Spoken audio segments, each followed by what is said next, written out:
True life. I was kicked out of Plymouth Homecoming by Adam Duxter, sports editor. There are instances when you think you know a person, only to find out they're not who you thought they were. Sometimes, that person is you.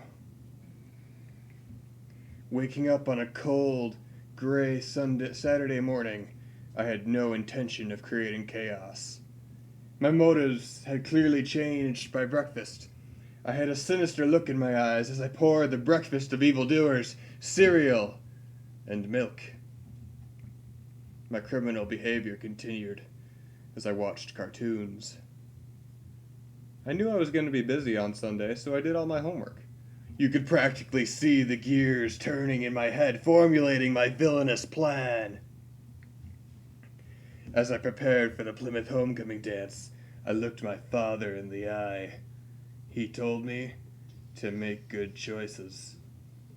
I told him I would.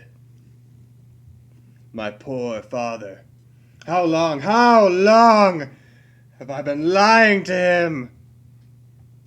I arrived to the dance fashionably late, with my date at my side. Even at this point, I had no idea about the corrupt and malicious things I was about to do. I waited in the hallway for a while, so the rest of the group I came with could catch up. I watched as the people that had been drinking or doing drugs before the dance passed me by. I was not like those people. I was worse. I entered the Plymouth cafeteria and began dancing. It was crowded and the lights were on. Even with the lights on, I could still distinctly pick out the flashlight that was blinding me from my left side. I turned toward the platform that hosted the chaperones. One of them was clearly dissatisfied with my dancing. I pulled my tie around my face and gave the chaperone a little tease. They were not amused.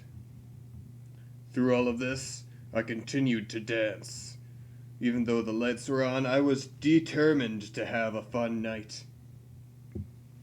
Administrators paced the floors, cutting through groups and pulling couples apart. I backed away from my date.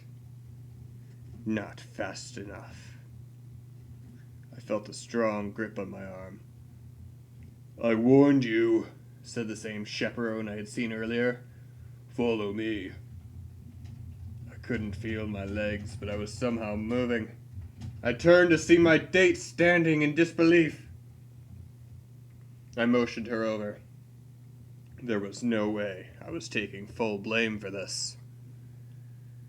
As I half walked, was half dragged behind the chaperone, I tried to remember the last time I'd been in this much trouble. In first grade, I was given a timeout for taking 2 chocolate milks off the cart, when I was only allowed to take 1. In 4th grade, I was sent to the principal's office and given a referral for saying the word turd. In 8th grade, I was given a lunch detention for disrupting a quiz by saying God bless you after one of my classmates had sneezed.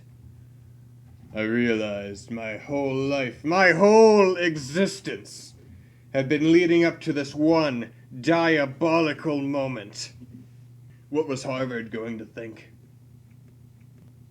What were my parents going to think? What were my date's parents going to think?